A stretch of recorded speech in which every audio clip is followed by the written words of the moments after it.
and welcome to Investment Trends, brought to you with the compliments of the Zambia Development Agency, ZDA and ZNBC. Today on the program, I'm privileged to be joined by the Chief Executive Officer, Mr. Desmond Maharaj from Dangote Cement here in Zambia. We're in Ndola, out of the studio, so we are very excited to be speaking to the CEO, and he'll be able to share with us what capital investments they've brought as Dangote, but also how they are finding the business environment here in Zambia. Hello, welcome to the program. Thank you, Chilo. It's very nice to join you out here in Ndola today. Beautiful weather we have today, actually. Oh, beautiful, cool and nice. All right. So for those out there who are watching and thinking, Dangote, they've been around for a while. They have great cement. Tell us about the organization, how you're finding the business environment in the country, and how long you've been operating. Okay, thank you very much. So we've been in the country now for 2 years selling cement. It's been a very interesting journey for us during the last 2 years. We've entered the country at a very difficult economic time. The time when the copper prices started dropping, causing the currency to weaken quite significantly. At the same time, investment shrunk quite significantly in the country during that time. But it gave us a lot of strength to enter the country during that time. It allowed us to think differently about the way we do business. So we've been operating for 2 years. The 2 years have been interesting from that perspective. We've invested in a number of different parts. We've got the cement plant that is operational. We've got the quarry that is now operational. We've got our own power plant. We've invested in a transport network of about 400 trucks, which allows us to take the product to the end consumer, making it easier for the consumer to actually purchase cement and also to realize his ultimate dream at the end of the day. So the total investment was just under $400 million that has been put into the country, and we're still at the early stages of getting many of those things fully functional. The cement quality has been very good. We've had good success in capturing some of the market, and that's been good for us. Right. So you've spoken of using coal as a means of using the power that you're using. Do you plan at any point to connect the excess power that you're using to the national grid?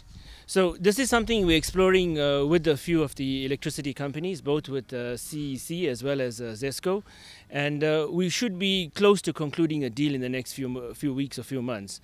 So yes, we would like to sell the excess energy into the grid. I think it helps alleviate the electricity shortage in the country for sure. All right. Well, let's talk about your future plans in terms of creating employment for the Zambians in Ndola, in Zambia, who can be part of Dangote, and that could be something that you could contribute to the community where you're operating. We know that so far you've created some jobs. In terms of the future going forward, do we see you creating more jobs, and in what kind of areas? So at this point, we've created about 1,200 job opportunities for various skill levels in the country.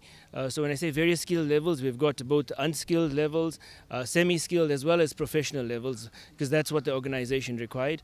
It's also given us an opportunity to pass on some of the information and the knowledge we have in the organization to Zambian people.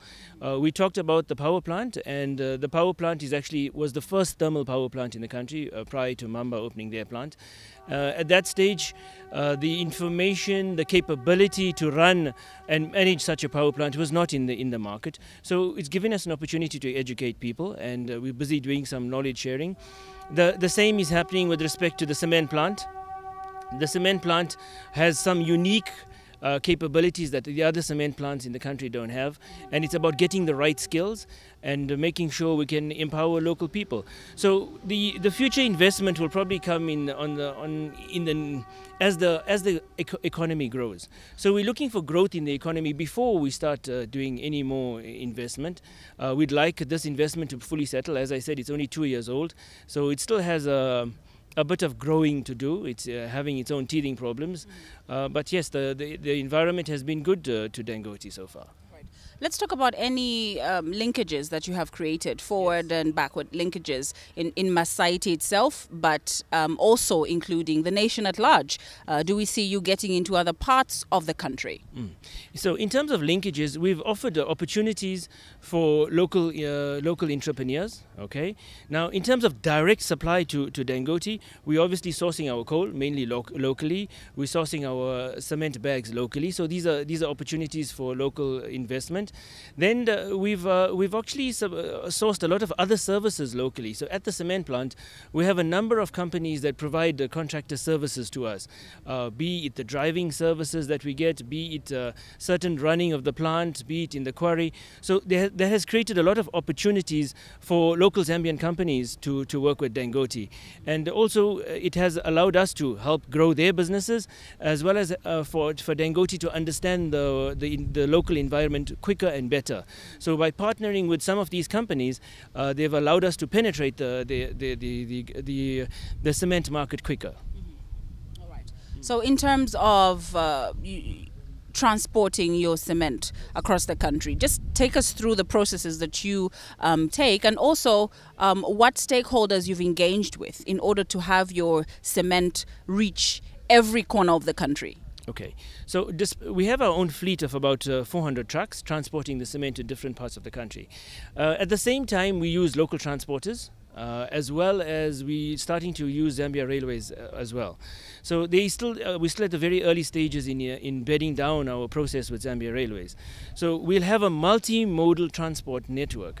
It'll include our own trucks, it'll include Zambia Railways from the rail point of view, and it includes local transporters. So it's comprehensive, allowing us to reach more and more parts of the country. We have not relied exclusively on our own transport. We have used whatever the country has provided us with to get the product further into the market.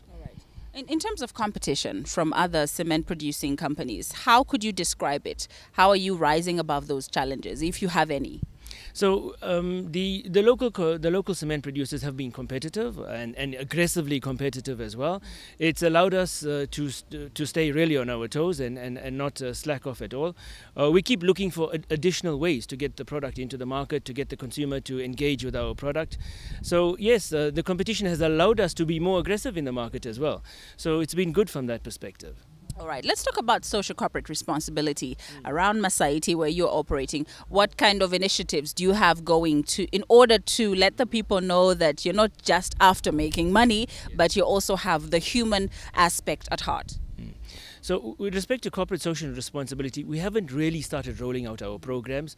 We have a set of programs that need to be rolled out. We've started with very preliminary engagement with the communities, be on the healthcare side, helping them ensure that they improve their own healthcare. So we've started a few minor programs like that. But as I told you, we're just 2 years old. With still being very young in the industry, we haven't fully rolled out all the programs that the group requires us to roll out. And as time goes, you'll see us rolling out more and more programs into the local communities around us. Okay. In terms of coming through and working with the Zambia Development Agency, what would be your advice to people coming into the country wanting to invest as much as you have, and in terms of looking also at the fiscal policy of the country, in terms of just them understanding what or how the kwacha is faring? So the Zambia Development Agency has been very instrumental in helping us build the plant, making sure we go through the right processes. There are a number of different laws in the country, and to be compliant we need to make sure we follow the right laws, and the ZDA has been very effective in doing that with us. At the same time, I think there is opportunity for more hand-holding to some extent, because there's a lot of regulation in the country, and with the regulation it becomes difficult to navigate. So as we are working closer with ZDA, we will give them feedback. They're going to do a post-mortem of the investment. It's an opportunity to work with them to make sure other investors don't have such difficulties that we are. You know, it's important that we get and attract more international investors. It creates opportunities for jobs. It also allows the local consumer to get the benefit of that competition, and that is really important from an economic point of view. Do you have any challenges that you can point at? It's been 2 years, yes, you've highlighted that, and you've had obviously ups and downs, and it hasn't been easy. Sometimes the teething problems continue on for a while. Let's go through some of your challenges and how you've risen about them. Right. So some of the challenges we experienced was obviously working with the local contractors. The local contractors, they indicate that they're competent. They come and give us these wonderful presentations. But when we get into the detail and they actually start providing the services, we realize they have their own shortfalls. So we've had to try and upskill them to be able to support us properly. So we've had a bit of those issues. We've had issues with on working with the local people as well, trying to make sure that we get them up to a standard. It's about our induction programs that we run with them to get them to understand that dangote works in a different way, and to make sure that they can adjust to working with the dangote way of working. It's about building our culture in our organization. So because there are a number of different nationalities in the organization, it means building that culture, and we're working hard on building that culture. The one thing is, the Zambian people have been very warm in receiving the different cultures that fit into the organization, and it has allowed us to build good relationships with the different cultures, and that's going to create this new company called Dangote with its own culture. Many people came from different organizations, and we have to blend that and make our own culture. So that's been one of the challenges we've had to try and get right. As I indicated, the contractors have been one of the biggest challenges, and we keep working with them to try and break those bridges and make them understand that dangote works in a certain standard, and we expect them to lift the standard. If they have better standards than us, it gives us an opportunity to lift our standard as well. So the higher the standard, the better for everybody in terms of that. Let's talk about the services and products that you are offering on the market. Cement. I know you have two types. So, if I'm not mistaken, we actually have more than two types. We have 4 types of cement. We have the 32 and the 42, but in the 32 grade and the 42 grade, we have the N's and the R. So what that means is that it depends on what you want to do with your particular product, okay? So if you're building a house and you're just doing the plastering, we would recommend a 32.5 R or an N could work perfectly well. If you're doing structural applications and doing garages, that's where you need to look at a stronger cement, and that's where the 42.5 would come in. So we're always trying to educate people on how to use the product. It's not necessary that you should pay the most for a particular product. You should pay the right price for the right application of the product, and that's what we're trying to get through to the consumers. So all in all, would you, as Dangote, as a team of management team, as a board, say that investing in Zambia was a worthwhile venture? I think definitely we would say that it was a worthwhile venture. It's been a difficult journey.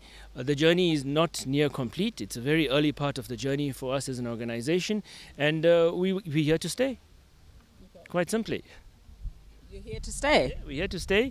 We're here to continue growing our business in Zambia and making sure that the economy as well as the country develops. All right. So if I would ask you where you see Dangote in Zambia in the next 3-4 years? Right.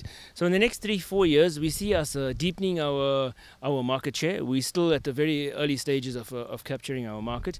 There's also a lot of opportunity in the countries around Zambia to export product. We keep working with those countries. Some of them have had, some of our competitors have had brands for 50 years. So, it's not easy to change the consumer from that perspective. So it's about working with the consumer so they understand our products better. And we see us capturing more market share in the not too distant future.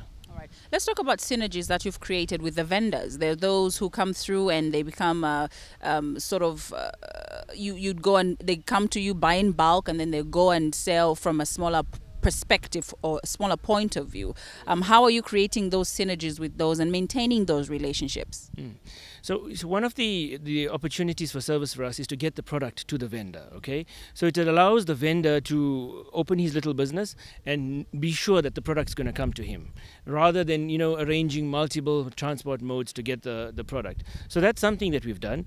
The next issue is to try and educate the vendors on how to use the product and how to sell the product to the end consumers. Because if we sell the right product with the right pricing and the right quality level, we see sustainable business. So it's about educating the vendors on the particular products that we have. All right. Mr. Maharaj, as we come to the end of the program, just your words in terms of how, sentiments or feelings of Dangote and management, the team, about working in Zambia, but also to the Zambian consumer out there in terms of being part of this value chain, coming through and becoming a trader or a vendor and continuing on in developing the country and getting to the level where we want to be. So my first advice to the consumer would be choose wisely when you buy your product. Don't always look at the price. Look a little bit at the quality of the product. It'll give you a sustainable home for tomorrow. We do not envision you buying our product and your home not being there for the future generations. So don't buy cheap, buy smart. Okay, that'll be my first advice to you. From a management point of view, the management team is extremely happy in Zambia. We have still a journey to go to make our company become more Zambian, and it's something we will work on continuously. The organization's just 2 years old. There's a lot to be done for the organization to develop, but we've risen to the challenge. We've got some very smart people around us, and we're very excited about developing and growing them, because we don't want to work here forever. We want the Zambian people to take over, and we want it to be seen more and more as a Zambian organization. Mr. Dangote himself is investing more and more in Africa because he believes in Africa and he's passionate about Africa, and we're just as passionate as he is about Africa and its potential and opportunity. So for Dangote, it's about seeing how we can contribute to this economy and to the end consumer at the end of the day. So he has his houses, he has the roads to travel on, he has the hospitals to go to, he has the right schools, and that's what Dangote is here for. Well, thank you so much for coming through to the program. It's been a pleasure having you on Investment Trends. Right, that was the Chief Executive Officer of Dangote Cement here in Zambia, Mr. Desmond Maharaj, just gracing our show for today. Well, this is where we wrap up. Thank you so much for watching. Join us next week with another episode. This has been Investment Trends. Bye-bye.